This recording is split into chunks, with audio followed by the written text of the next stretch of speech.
Peter King is retiring, but before he gets out of here, he drops an absolute bombshell on what he believes the Chicago Bears will do at the quarterback position. We got to talk about all that and more in today's episode of the Windy City Breeze Sports Talk Daily.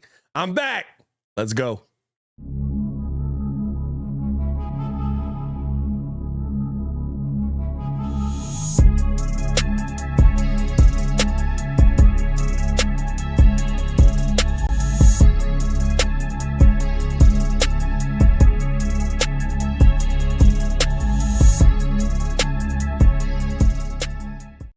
Now, if you are new to the channel, please like the video. Please subscribe to the page. We do talk Chicago sports daily on this channel. It's the only channel talking Chicago sports, how Chicago talks. So make sure that you get in tune with us, man. So first things first. Thank you. Appreciate you guys for sticking and rocking by us while my pops was in the hospital. He is out. He is good. He is back home. Got discharged yesterday from his heart surgery. He is good to go. I appreciate every single one of you guys that sent love my way. I felt every bit of it. I showed it to him. He was sitting there. He was like, you know, like, what'd you do all this for? What'd you post about? I was just letting people know I wasn't doing the show, and the love that he sent back, that you guys sent back to him, was amazing. So thank you guys for that. Peter King retiring after 44 years in the game. Thank you to Peter King. I mean, let's be real, like an absolute legend of the game, an absolute legend. I mean, realistically, from John Madden passing away, right? The voice of football to me, when you talk about somebody who is just, when they speak, you have to listen. What's going to happen? How's it going to happen? Whose mock drafts are important? Like, I think Peter King, to me, pretty much is the guy that you looked to when he dropped something, when he dropped the nugget, you ran to it like, hey, look, we know what this is going to be. We know that this is sourced and that he's breaking all of this down in his way. One of the best voices you could hear in football, as far as writing, as far as on air for NBC, as far as the podcast, right? Like, just an absolute savant. And he causes chaos on the way out. That's the part that I do love about Peter King, right? He's not going out without a bang here. Talked about retiring, but then talked about things that he thinks are going to happen. When you get to the thinks that things are going to happen, you know you got to talk about that Chicago Bears draft capital and what he wants to see done here. Peter King, going in his article, in his thank you letter, in the I Think About, he says, I suppose the Bears are going to trade the top pick. I know nothing, but that seems to be the way the wind is blowing, which is interesting because I have to wonder what wind Peter is getting wind of here, because that's not the wind that I've seen. He says what he says the Bears should do. The Bears should keep Justin Fields and trade, or the Bears will keep Justin Fields and trade the first pick down once or twice and build the kind of supporting cast the team needs to contend. Suppose GM Ryan Poles traded the top pick on the spot to Washington. I'm sorry, one spot down to Washington, which would take Caleb Williams, and they get the second pick and a second round 2025 pick in return. Then I suppose Poles traded the second pick to Atlanta at 8, and the Falcons picked one of the other quarterbacks in return. Chicago gets the eighth pick, Atlanta's second round pick, and a first and second round pick in next year's draft. Imagine moving from 1 to 8 and ending up with this kind of draft haul. And I mean, listen, it realistically would be a haul, right? We've talked about historic trade capital for the first overall pick, but does that have to all come from the first overall pick? You're now talking about the Bears sitting at possibly 8th or 9th. 8th and 9th, where they already own their own pick. They get a second from Washington and Atlanta, and 3 firsts and 2 seconds in 2025. And I guess the question is that enough? Is that the draft haul that you're looking for while still trying to go out there and get some good players? To me, I look at that haul and I feel like that would be a dream get for the Chicago Bears. Maybe you could finesse a player in there, right? A player was gotten last year with DJ Moore coming in. So maybe you could finesse a player in there from one of those two teams.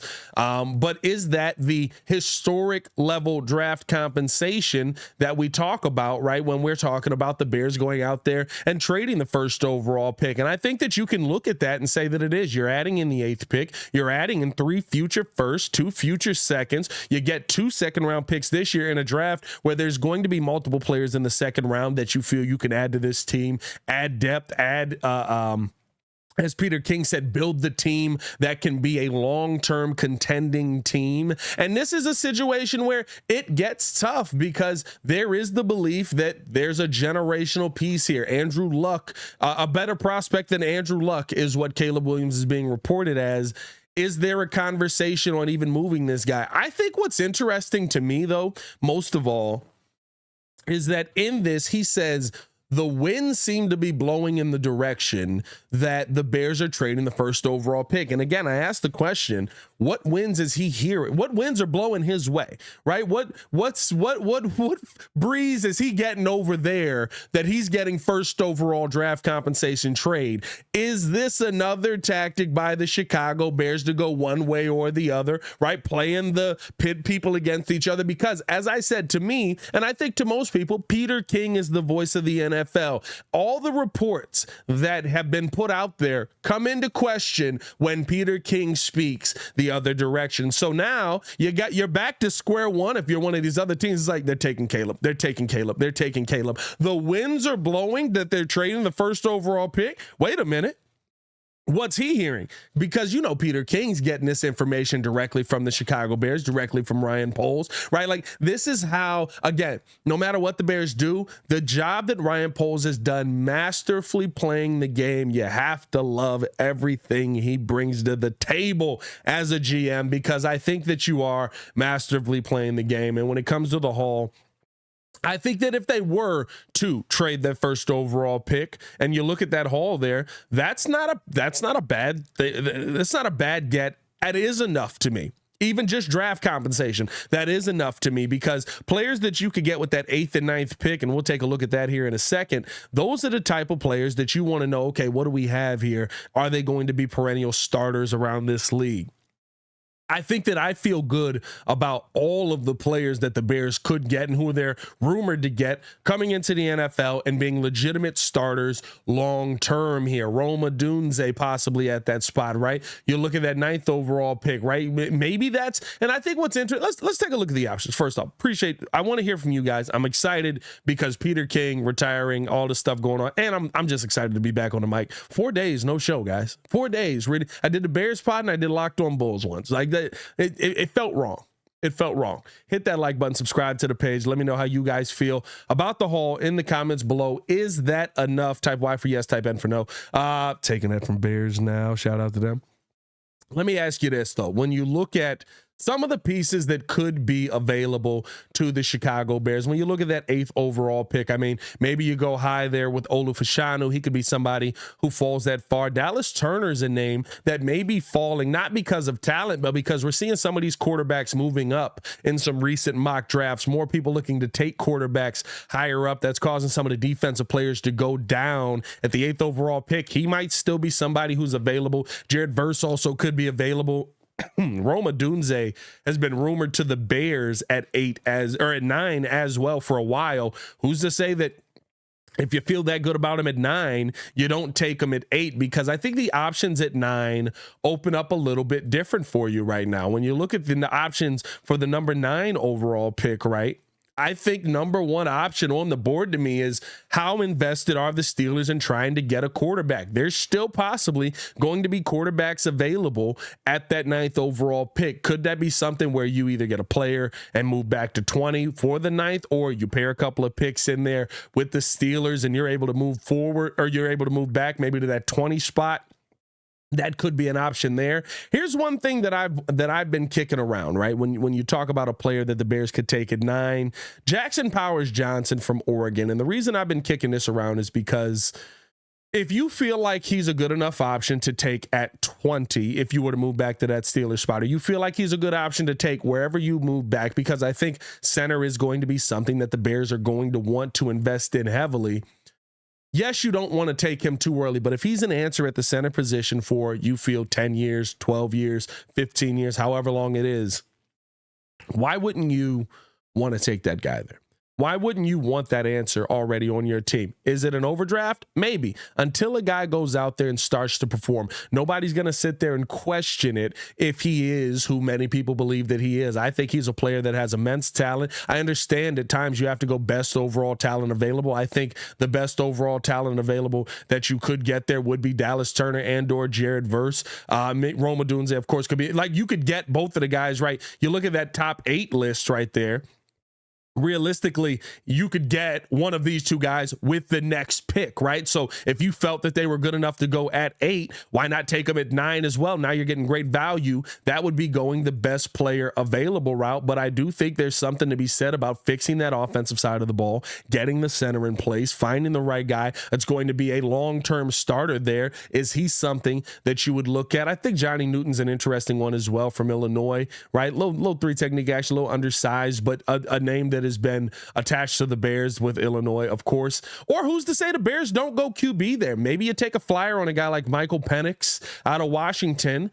He's a guy that, if not for the injury issues, would absolutely be at the top of a lot of people's lists here, but the injury issues playing into that, maybe you take a flyer on him a little bit later. I see that as the least of the options that the Bears would realistically go out there and try and do. But I think that you have so many options with that 9th overall pick. To me, if you're able to get 8, you trade back again. You add more draft capital on the list. You get you a future second round pick. You allow the Steelers to move up, and then you can take, right, a Jackson Powers, who I think will probably fall in that range if you feel, as many people do, that the center position is not a position you take in the first round. I think he's a player that that lines up as a cornerstone of your franchise for years to come. And so I'd be very intrigued to see what the Bears do with that 9th overall pick, and where they kind of go, because I think that the options of the names that I would have taken at 9 are still available to take down at the 20 range, at the 15 range, if you were to trade back and add some more capital onto that. I mean, I feel like the Bears are in, again, how many times we have to say it, a dominant position for moving down 7 picks in the first round. You could end up with 9 picks in the first 2 rounds of the next 2 drafts. And that's how you build your infrastructure up. That's how you build these long-term teams. That's how you build these dominant teams that don't end up going anywhere, that you sit there and you're like, man, how are they building this? How are they continuing to find these pieces? Because here's the thing, by the time it's time to pay those guys, there's going to be other guys that are going to be available, and the Bears haven't given up any of their draft capital that you feel, right, is long-term, going to affect you, going to destroy the team, very, very much like what you saw with Ryan Pace and going after Mitch Trubisky there, how he went after Kevin White, how, right, like he just loved giving up capital. So without that there, now you're sitting there looking at it and you're going, oh, okay, we've got future draft capital. We've got players on the team that are already successful. You add in the fact that Chicago Bears now have an extra $30 million to work with here. Can you go out and you get another wide receiver as well in that draft, right? Like where are you going to prioritize this extra money? Now sitting at $82 million on the cap, where are you prioritizing this extra money that you have? Of course, you can go out there and you can get you're going to pay Jalen Johnson, but do you go get a Danielle Hunter? Maybe not. Now with all this extra draft capital, I can address the edge a couple of times in this draft, right? Do you go out and get a Justin Metabike? Do you go out and get, right? Like there's so many options now available free agency wise as well, with the Bears getting this extra cap. It almost brings up the question of what could you do with the quarterback position. It almost has you going, okay, yes, I could go get this guy, but if Justin Fields is here, now am I as worried about paying him? The cap is going up. We can pay him this number. Boom. You work out. I've seen a couple of articles talking about working out a Daniel Jones type deal for Justin Fields if you're going to commit to him long term. Fine. You want to do that? But here's the thing at the end of the day. If you go the Peter King route and you end up getting all this draft capital to continue to build build around your team. And now you have the extra money to go out there and build around Justin Fields in the future of this team. What does this team look like on the flip side of this? I can still get one of the top wide receivers in the draft. I also can pay one of the top wide receivers in free agency if he wants to come here.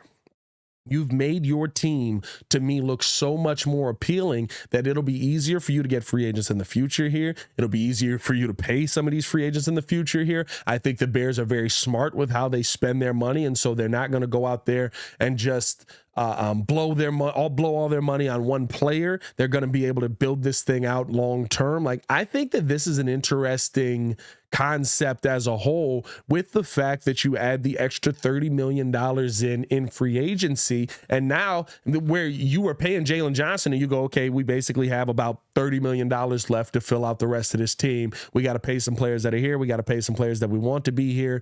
Now you're sitting here talking about, we got $60 million just about to build out this team.